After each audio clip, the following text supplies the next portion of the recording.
When Stephen was leaving, she said, nice to meet you, nice to meet you. I disagree with you. Yes, I do. And I was curious, and so that's why I was curious. I do, on the mandate, on Donald Trump and his administration having a mandate. And we have to be super mindful and careful of this because he does not have a mandate. And what I mean by that is if you look at the numbers, just look at the facts. He won with the smallest margin of the popular vote since the 19th century. There was no coattail, meaning that it is the House is at a razor thin, and he's on his way in the first 100 days to be the most unpopular president in their first 100 days. That is not a mandate.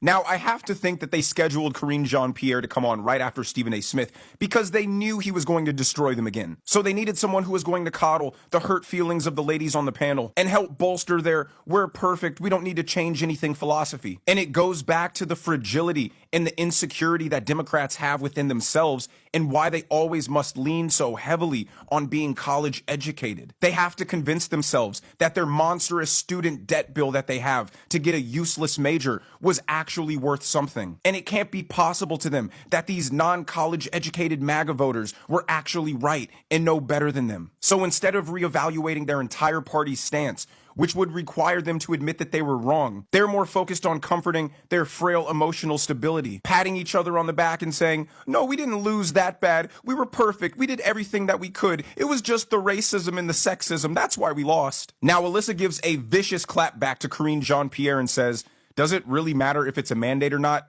The guy won. Watch.